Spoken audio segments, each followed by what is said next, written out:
China learned a valuable lesson in U.S. trade talks: the value of its leverage. U.S. President Donald Trump may have touted the latest trade deal between the U.S. and China as a win for America.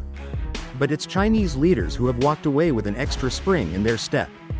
While full details of the agreement, reached by negotiators in London last week, remain under wraps, it appears largely to restore an earlier arrangement sealed in May, which had rapidly deteriorated as mistrust and tension between the two sides spiraled. This time around, China has learned a key lesson: the power of its leverage over the U.S., and how it can use that to its advantage in the months ahead. China feels it has more bargaining power than it originally expected, said Liu Dongshu, an assistant professor focusing on Chinese politics at the City University of Hong Kong. And over recent months of trade tussles, Beijing has realized Trump is not as tough as he appeared to be. China's official statements on the latest agreement have been much more muted than Trump's, who wrote on social media in all caps that the deal with China is done, and described how the U.S. would get access to China rare earth minerals, while maintaining elevated tariffs. But it's clear Beijing is well aware of the optics and how its long-standing calls for equal dialogue with the U.S. are now playing differently. Washington now appears to be the eager suitor wanting to engage in talks, and, by China's account, the U.S. side had initiated the call between Chinese leader Xi Jinping and Trump that led to the London talks. Nations with 5.000 years of statecraft don't fold to bullying. They negotiate as equals, and that's the only way it works, summarized one news host on CGTN, the English-language arm of China's state broadcaster CCTV. The deal, which is a framework to implement the two sides' previously agreed truce in May, falls well short of the kind of broad reshaping of trade ties that Trump called for as he launched so-called reciprocal tariffs against China and other countries in April. The handshake agreement still needs final sign-off from Trump and Xi, U.S. officials said last week, and the question of how urgently any further negotiations on a broader economic deal will take place remains unclear. The arrangement also appears to leave in place heavy tariffs on Chinese goods, a situation Beijing will want to change in the months ahead. On Thursday, the Commerce Ministry said it was accelerating the review process for rare earths export licenses, while the country's National Narcotics Control Commission separately placed nitazenes, a new group of synthetic opioids, and a dozen other chemical substances to its list of controlled drugs. Trump began imposing tariffs on China in February on the grounds that it had failed to stop the flow of illegal fentanyl, an opioid, into the U.S., China's bargaining chip. But Chinese leaders now know they have at least one trump card in dealing with the U.S. administration: their country's stranglehold on the production of rare earths, mined metallic elements that are essential for everything from cell phones to fighter jets. Beijing had added 7 of these minerals to its dual-use export control list in April after Trump ratcheted up of tariffs against Chinese goods. A subsequent plunge in the export of rare earths from China threatened industries globally, from electronics and defense to energy and automotives. Washington thought the May 12 talks in Geneva, where the two sides agreed to dial back damaging tit-for-tat tariffs on each other's goods, would usher in a swift resolution of the issue. But within weeks, U.S. officials began imposing punitive measures on Beijing, including placing limits on technology sales and threatening to revoke the U.S. visas of Chinese students, as it accused China of failing to live up to commitments to send out those goods. The urgency felt by the U.S. was clear, with rare earths appearing as a key focus in the Xi-Trump call. After the London talks, China agreed to speed up approvals for shipments to U.S. companies, while the U.S. would remove measures it imposed when those rare earths were not coming. According to U.S. Commerce Secretary Howard Lutnick, what China's leadership can take from the episode is that, for one, they have real leverage over the U.S. and others through their control of critical minerals, and, two, the U.S. is sensitive to the use of the leverage, said Bert Hoffman, an adjunct professor at the East Asian Institute at the National University Singapore and former World Bank country director for China. The episode since the Geneva Agreement has also made clear that the U.S. seems more eager for a deal than China.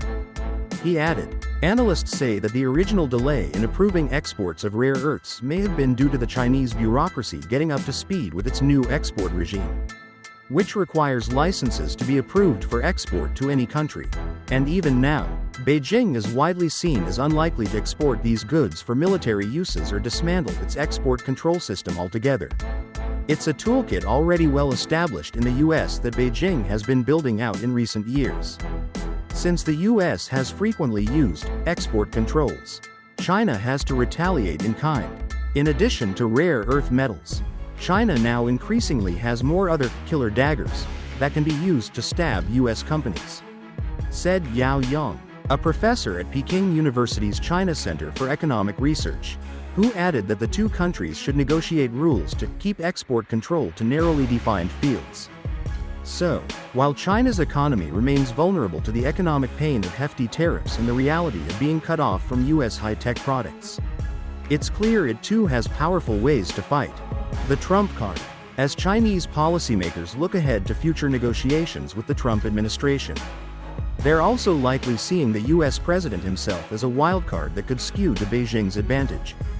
The Wall Street-originated acronym TACO, or Trump always chickens out, has made it into China's online discourse. And in Beijing's eyes, that reputation, which Trump earned for changing tack swiftly on core trade policies and calling it a negotiating tactic, could give China room to maneuver. That's especially if the US aims to drive toward a more sweeping reset of US-China economic ties. That could include demanding more access for American firms to China's markets and purchasing agreements from China. Trump changes his mind too frequently, and that's no good for serious negotiation, said Wang Yiwei, director of Institute of International Affairs at Renmin University in Beijing. The Chinese understand his psychology and his characteristics. A grand deal in his term, there may be no time. Meanwhile, the American president has long shown admiration for Xi, describing him, in all caps, as very tough and extremely hard to make a deal with, in a social media post ahead of their phone call earlier this month. After the London talks, he said the two would work closely together to open up China to American trade. On Monday, Trump suggested that it wasn't a bad idea for China to join the group of 7 advanced economies. When asked by a reporter, for Beijing, any opportunity to present the Chinese leader as the peer of the US president is warmly welcome, said Yun Sun, director of the China program at the US-based Stimson Center think tank, pointing to China's interest in a summit between the two this year. It is a matter of prestige, and the optics of China as a great power and Xi as a great power leader. What's next? Optics aside, China does not see current negotiations at an end. It has emphasized that the latest talks are part of a broader ongoing mechanism for dialogue. And even as Trump has called talks a done deal, broader economic and trade issues long raised by the US remain unresolved. US tariffs on Chinese goods remain high at some 55% per Trump's summary, a figure that includes pre-existing duties and the 20% tariffs Trump placed on China earlier this year in retaliation for its alleged role in the global fentanyl trade. According to the White House, in comparison, Trump said on social media that China's tariffs on the US will be set at 10%. Though it was not clear if that figure was just noting new tariffs since April, as Beijing too has previously imposed duties on US goods, including in retaliation for the fentanyl levies. Chinese officials have not disputed the characterization of the deal when asked by reporters.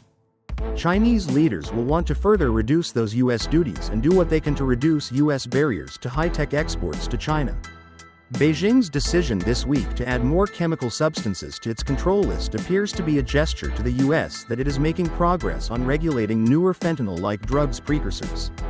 Yao in Beijing said Chinese policymakers are likely still aiming for a broader agreement, which could include tariffs, export control, market access and the exchange rate. The Chinese leadership has already expressed its views. If the US picks a fight, we will fight back decisively. If the US wants to talk, we are ready to talk. But the leadership is also clear that the purpose of the fight is to negotiate, he said.